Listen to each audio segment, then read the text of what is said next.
So an important thing to keep in mind when we work on the hamstrings is that the bending needs to happen from the hip joint, not from the lower back.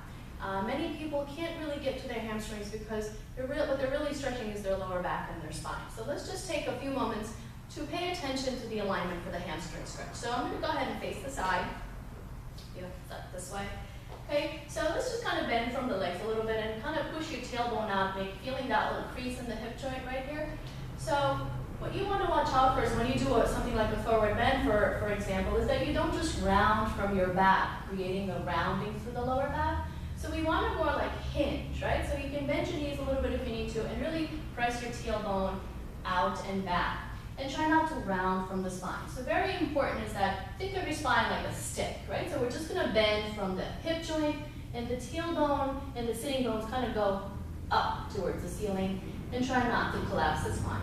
So you start wherever you need to, you stop wherever it is that you need to stop, but just make sure that you're keeping this nice straight back. And you fold over the legs with a straight back, however far down you can, without letting go of the pelvis. So the pelvis needs to stay parallel to the floor, and the spine needs to stay long. And you continue to forward bend, and you continue to go until you begin to feel the stretch in the back of the leg, not in the lower back. You really shouldn't be feeling too much in your lower back. Okay, so tailbone tilts up, and spine is long. And once you get as far down as you're going to go, think of folding the torso over. And once the spine folds as far over as it'll go, you can continue, and the spine will round a little bit. The upper middle spine will round, but we just don't want to round the lower spine. So tailbone up, shoulders are soft, and then at the end you can allow the head to fall. Now stay here for a little bit. Bend your knees and wrap the arms behind the legs. Again, make sure your spine is long. And if you're not all the way down here, then just stay wherever it is that you need to stay, right? Feel the stretch in the hamstrings. If you go too far before you're ready, you're going to lose the hamstring stretch anyway. You're going to move the stretch into the spine. So it's better that you stay, here and feel in the hamstrings than down here and lose the hamstring stretch. But if you are all the way down, go ahead and wrap the arms behind the legs, clasp at the elbows, bend your knees until your chest is touching the legs, and press your forehead as close to the leg as possible. Then once you get all of that into position, you straighten your legs as much as you can. Now, as usual, you should not be feeling any of this in your lower back. Keep breathing. And then release. Good. So again, you can stay wherever it is that you're comfortable. You can stay here. Or we can go on ahead and continue. Take the tops of the feet, lift them up, place the palms underneath so that the toes are touching the wrist. Tailbone up just like before, shoulders down, and then straighten your legs as much as they'll go, and lean forward just a little bit. Keep the breath moving. And remember, there's nothing wrong with staying here as long as you're feeling the stretch, right? But if you're able to continue, palms under feet, toes on the wrist, shoulders down, tailbone up, and spine nice and long, and then release. From there, you can cup the hands behind the heels. The legs will bend. Torso is resting on the thighs. Forehead is down. And then you straighten your legs as much as they'll go.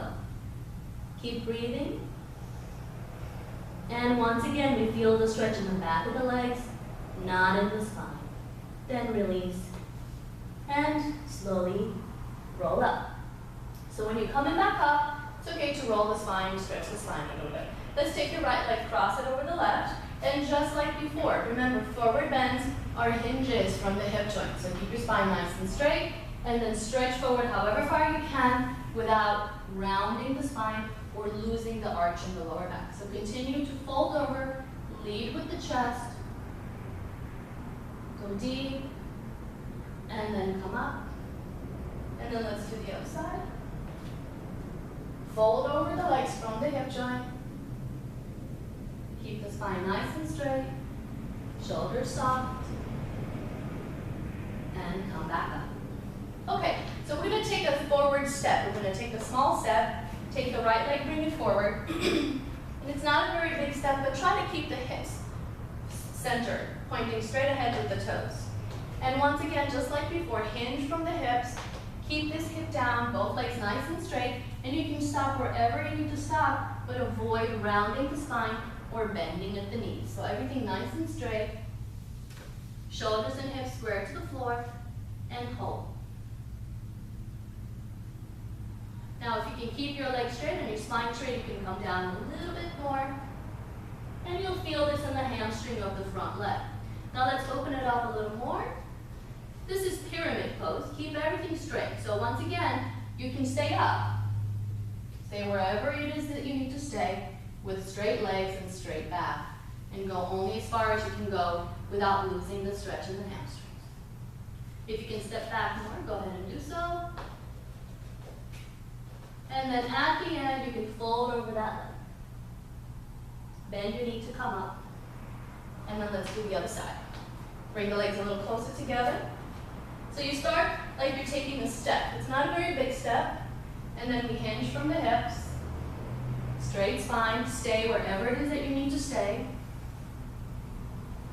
Maybe you can do this in front of a mirror just to make sure that you're not rounding the spine. And then continue down. And come back up. You can open it up a little bit more. And again, fold over the leg. Hinge from the hips, back straight.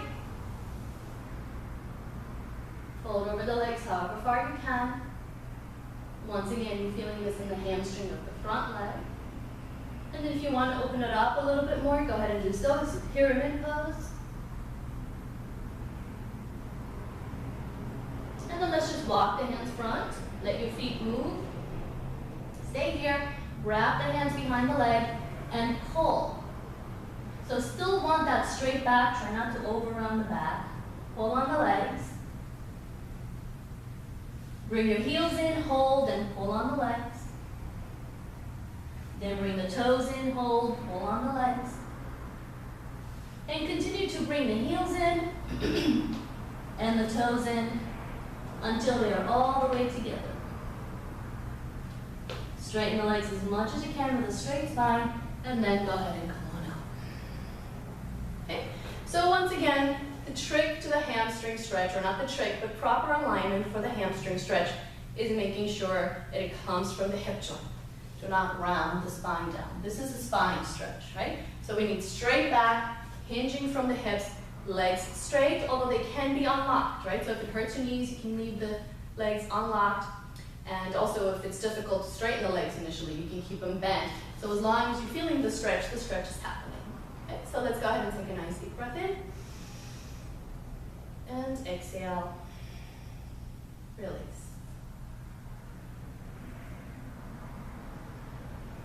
See you next time.